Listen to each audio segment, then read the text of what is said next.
If you've ever written a manual, you can't put every possible scenario in here. Or how many of you have faced situations at camp that aren't in the manual? Right? Every one of you, right? What I've done is I've made a collection of about 34 of these little cards that I call reality cards. They're written up, and these are real-life situations that have happened at camp. Let me share this one that stimulated this idea.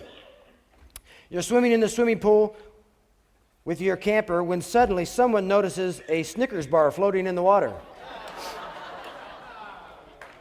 Upon investigation, it is discovered that it is not a Snickers bar. Your camper couldn't hold it in, and now the pool is in chaos and everyone is trying to get out. It's not in section 4. You'll not find it in section 5 either. So how do you handle that situation? This is a real life situation that happened at a camp. What do you say to your camper to not crush their spirit as they've just been embarrassed in front of all the other kids in the pool? What happens to the pool?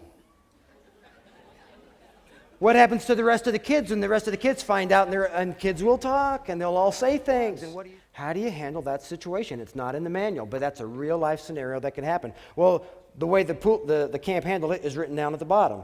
Here's the situation and here's how it was resolved. Throw people into a situation and see how they handle it. Gently. I don't want to beat anybody up, but I want to do it gently. But when they come to training, we're saying we are trying to prepare you for the reality of camp.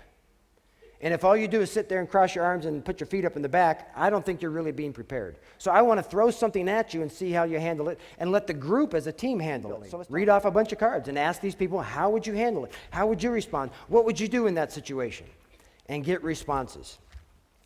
How to evaluate the answers. One of your temptations will be as a trainer to read off the card, the incident, and then it'll be a temptation for you to give the answer. Well, what should have happened would be this, or what I expect to happen would be this.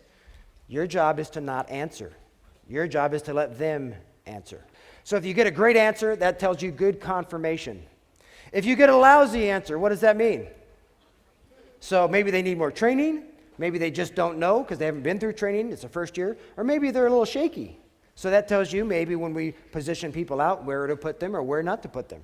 So you can learn things from good answers. You can learn things from lousy answers. What happens if they say, I have no idea what I would do? This is probably the best answer of all. Because my expectation would be that if you don't have a clue what to do, there's somebody sitting very close to you who does.